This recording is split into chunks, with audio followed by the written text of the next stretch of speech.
आता बातमी आहे एनडीटीव्ही मराठीच्या इम्पॅक्टची। शिक्षक भरतीची प्रक्रिया सुरू असतानाच पवित्र पोर्टलच्या तांत्रिक अडचणींमुळे हजारो उमेदवारांसमोर मोठं संकट उभं राहिलंय। गेल्या 2 दिवसांपासून पोर्टलवरती ओटीपी मिळत नाहीयेत, अकाउंट ओपन होत नाहीये आणि प्राधान्यक्रम डाउनलोड न होण्याच्या तक्रारी समोर येत आहेत। या संदर्भात एनडीटीव्ही मराठीनं बातमी दाखवली आणि त्यानंतर शिक्षण विभागानं दखल घेत अर्जामध्ये पसंतीक्रम प्रक्रियेला 13 ऑगस्टपर्यंत मुदतवाढ दिली आहे। तर एनडीटीव्ही मराठीच्या बातमीनंतर स्पर्धा परीक्षा विद्यार्थी असोसिएशनने सुद्धा शिक्षण विभागाकडे मुदतवाढीची मागणी केलेली होती। पवित्र पोर्टलवरती अर्थातच भरतीमध्ये हे एक महत्त्वाचे बदल आपल्याला पाहायला मिळत आहेत। अधिक माहिती या संदर्भातली घेणार आहोत। प्रांजल कुलकर्णी आमचे प्रतिनिधी सध्या आपल्या सोबत आहेत। प्रांजल, एकीकडे आपण बातमी दाखवली आणि त्यानंतर भावी शिक्षकांना महत्त्वाचा दिलासा मिळतोय, काय अधिक माहिती?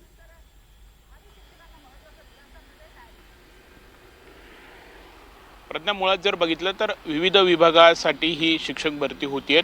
जर आपण 1-1.5 वर्षापूर्वी जर बघितलं तर ही शिक्षण भरती व्हावी यासाठी विद्यार्थी संघटना असतील किंवा शिक्षक संघटना असतील या रस्त्यावरती उतरल्या होत्या। अनेक आंदोलनंही झाली होती आणि जवळपास 15 महिन्यानंतर आता या शिक्षक भरती प्रक्रियेला सुरुवात झालेली आहे। पवित्र पोर्टलच्या माध्यमातून सर्व ऑनलाईन प्रोसेस ही पार पाडली जाते। मात्र याच प्रोसेस दरम्यान मोठ्या अडचणींचा सामना खरं तर विद्यार्थी उमेदवारांना करावा लागतोय। जवळपास 1,70,000 उमेदवार यासाठी पात्र आहेत। मात्र जर बघितलं तर ह्या प्रक्रियेदरम्यान म्हणजे जर पवित्र पोर्टलवरती बघितलं तर सर्व्हर डाऊनच्या अडचणी या येत आहेत। गेल्या 2 ते 3 दिवसांपासून विद्यार्थी अक्षरशः रात्र जागून काढतायत। मात्र सर्व्हर डाऊन हा होतोय, कुठेतरी नेटवर्कचा इश्यू हा होतोय, ओटीपी मिळत नाहीयेत, प्राधान्यक्रम जो आहे तो डाउनलोड होत नाहीत, अशा अनेक अडचणी खरं तर उमेदवारांसमोर उभ्या या राहत आहेत। दरम्यान जर बघितलं तर काल सायंकाळी एनडीटीव्ही मराठीने ही बातमी दाखवली आणि त्यानंतर 2च तासामध्ये महाराष्ट्र शालेय शिक्षण विभागाने हा निर्णय घेतलेला आहे आणि 2 दिवसांची मुदतवाढ जी आहे ती देण्यात आलेली आहे। आणि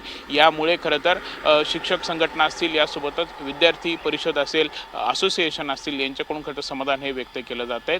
आता 2 दिवस करता मुदतवाढ ही देण्यात आली आहे, त्यामुळे आता कुठेतरी दिलासा हा मिळणार आहे। यासोबतच शिक्षण विभागाकडून हे देखील स्पष्ट करण्यात आलं आहे की पहिले 5 सर्व्हर हे काम करत होते, त्या 5 सर्व्हरची देखील संख्या जी आहे ती आता 8वर करण्यात आलेली आहे। त्यामुळे उमेदवारांना खरं तर अडचणी येणार नाहीत असं सांगितलं जात आहे। मात्र जर बघितलं तर उमेदवारांची संख्या ही मोठी आहे, त्यामुळे आता ह्या 13 तारखेपर्यंत तरी या सर्व अडचणी दूर होणार का किंवा आणखी मुदतवाढ खरं तर दिली जाणार का हे देखील पाहणं तेवढंच महत्त्वाचं ठरणार आहे। नक्कीच, तुर्तास धन्यवाद या संपूर्ण माहितीसाठी प्रांजल।